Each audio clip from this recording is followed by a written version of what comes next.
senhores, olá, senhoritas! Vamos aqui começar a aula de triângulos, a aula 25 do nosso caderno de geometria, né? O segundo conteúdo do caderno de geometria.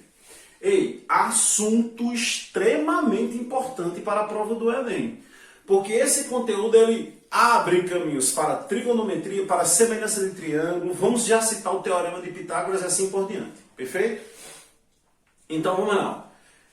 O que seria triângulo? Polígono de 3 lados. Mas é só pegar 3 lados que resolve o triângulo? Não, nós temos uma condição de existência. Na verdade, a condição de existência diz que cada lado tem que ser maior do que o módulo da diferença entre as outras duas medidas e menor do que a soma das outras duas medidas. De maneira geral, a gente costuma dizer assim, que triângulo é um polígono de 3 lados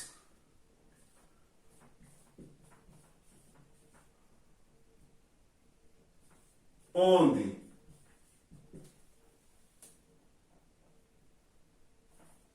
o maior deles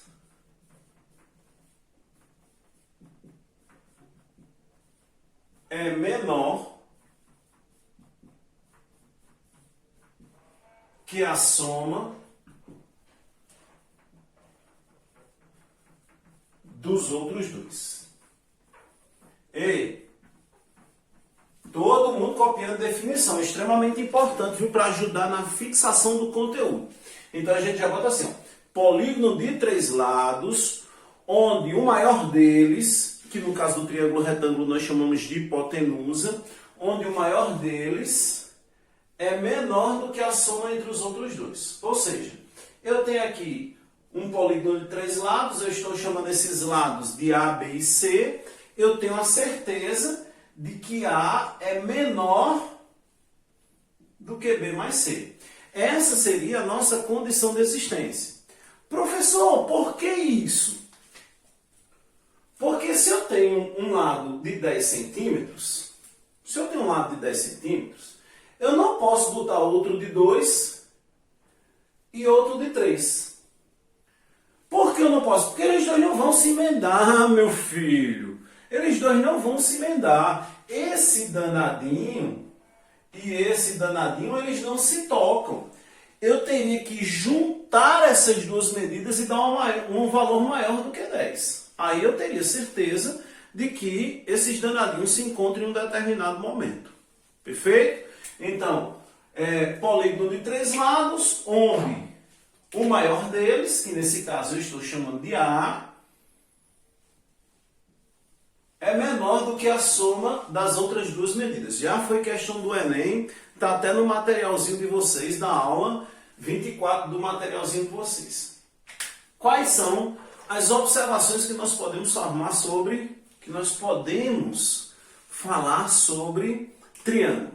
A primeira a gente já sabia desde o assunto anterior, que foi o assunto de ângulos. Uma das consequências de você ter ângulos alternos internos congruentes é você dizer que a soma dos ângulos internos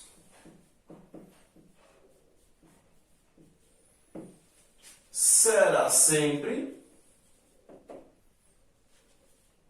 180 graus. A soma dos ângulos internos de um triângulo sempre será 180 graus. Por quê? Como eu disse, é um princípiozinho daquele de duas retas paralelas. Aí eu boto aqui, ó, uma reta transversal. Se eu chamar este ângulo daqui de A, de C, obrigatoriamente esse ângulo também será C.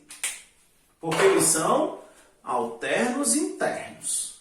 Se eu botar um ângulo daqui A,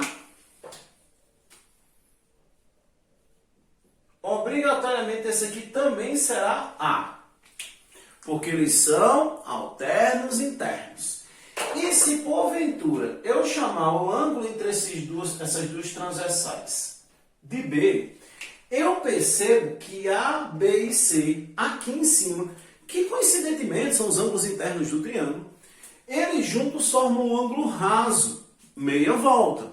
Então, obrigatoriamente, nós podemos concluir que A mais B mais C sempre será igual a 180 graus. Perfeito? A soma dos ângulos internos é igual a 180 graus, sempre.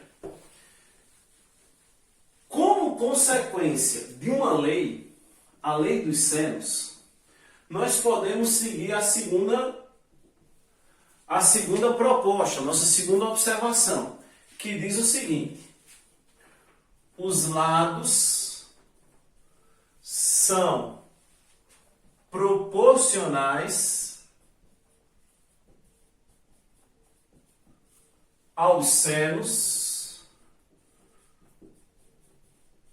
dos ângulos opostos. Isso aqui é uma consequência da lei dos senos. A lei dos senos diz que A pode ser dividido pelo seno de A, do mesmo jeito que B pode ser dividido pelo seno de B, do mesmo jeito que C pode ser dividido pelo seno de C.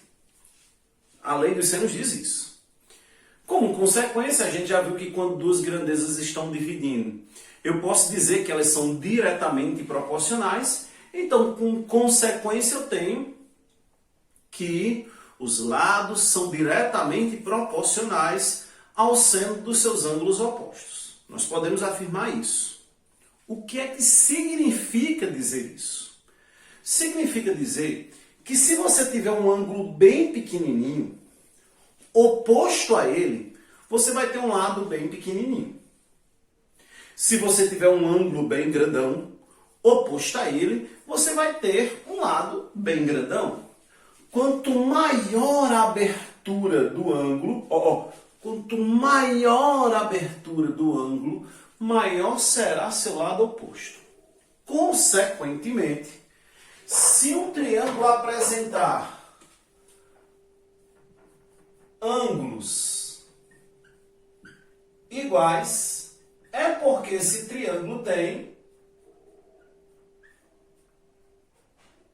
lados iguais. Se um triângulo apresentar ângulos iguais, se eu perceber que dois ângulos internos são iguais, então obrigatoriamente ele vai apresentar dois lados iguais. Se os três ângulos forem iguais, obrigatoriamente os três lados são iguais. Se eu tenho três lados diferentes, é porque os três ângulos serão diferentes. Tá certo? Então, essa congruência, essa igualdade, equivalência que nós temos entre os lados também vão ser aplicados diante dos ângulos. Show? Terceira observação. É um teorema, o teorema do ângulo externo. Cada ângulo interno do triângulo apresenta seu respectivo ângulo externo, que é o adjacente, ele é suplementar. Ele é gerado a partir do prolongamento de um lado. Ou seja, cada ângulo interno apresenta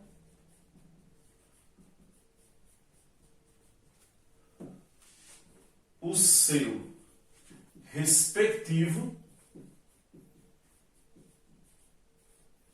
ângulo externo. Cada ângulo interno apresenta seu respectivo ângulo externo, que será adjacente. E quando eu digo a palavra adjacente, eu estou querendo dizer que é suplementar.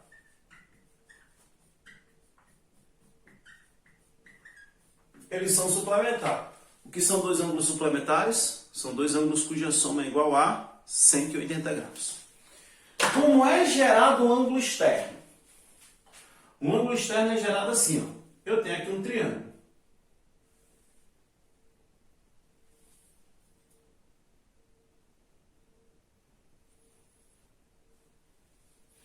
com seus respectivos ângulos internos, A, B e C. Se eu prolongar o lado, eu vou gerar o ângulo externo de A, eu vou gerar um ângulo externo de B e vou gerar um ângulo externo de C. Então, todo o ângulo interno vai apresentar seu respectivo ângulo externo. E esse ângulo externo, você tem duas maneiras de obtê-lo. Ou você diz que o ângulo externo é o suplemento do ângulo interno, ou você diz que é o suplemento do ângulo interno, ou você diz que é a soma dos outros dois ângulos. Então, ou eu digo que esse ângulo externo de C é o suplemento de C, ou eu digo que esse ângulo externo de C é a soma dos outros dois ângulos. Eu tenho duas maneiras de obter esse ângulo externo. Filé? Vamos fazer aqui uma recapitulada para a gente ir para o nosso próximo vídeo. Recapitulando, ó. O que é triângulos? Triângulos é um polígono de três lados que apresenta três lados, consequentemente vai ter três ângulos, consequentemente vai ter três vértices. Mas é um polígono de três lados onde o maior deles é igual, à soma, o maior deles é menor do que a soma dos outros dois lados, para a gente poder fechar. Na verdade toda verdadeira, para eu pegar qualquer um dos lados, matematicamente falando, a gente diz assim, ó, todo lado é menor que a soma dos outros dois e maior que o módulo da diferença. Mas se a gente pegar o maior lado, só precisa olhar para essa parte da definição. Tá certo? Nós temos três consequências básicas. Quais são as três consequências básicas? Primeiro, a soma dos ângulos internos será sempre igual a 180 graus. A gente já sabia isso desde o exercício anterior. A gente bateu muito nessa tecla como consequência de ângulos alternos internos, que são congruentes. Uma das consequências da lei dos senos é dizer que os lados são diretamente proporcionais ao seno dos seus ângulos opostos. Toda vez que ele citar o maior lado, obrigatoriamente estará oposto ao maior ângulo. E se um triângulo apresentar ângulos iguais, é porque ele tem lados iguais. Cada ângulo interno apresenta seu respectivo ângulo externo. Ele é um ângulo adjacente, ele é um ângulo suplementar, perfeito? E ele é gerado a partir do prolongamento dos lados. Ó. Você prolonga o lado criando o ângulo externo. O ângulo externo, o teorema do ângulo externo, me dá duas possibilidades de encontrar este ângulo externo. Ou eu digo que ele é o suplemento do seu ângulo interno, ou eu digo que ele é a soma dos outros dois ângulos externos. Isso aqui a galera utiliza muito essa ideia daqui. Ser a soma dos outros dois ângulos. Perfeito? Vamos aqui direto para o próximo vídeo. Espero vocês lá. Show!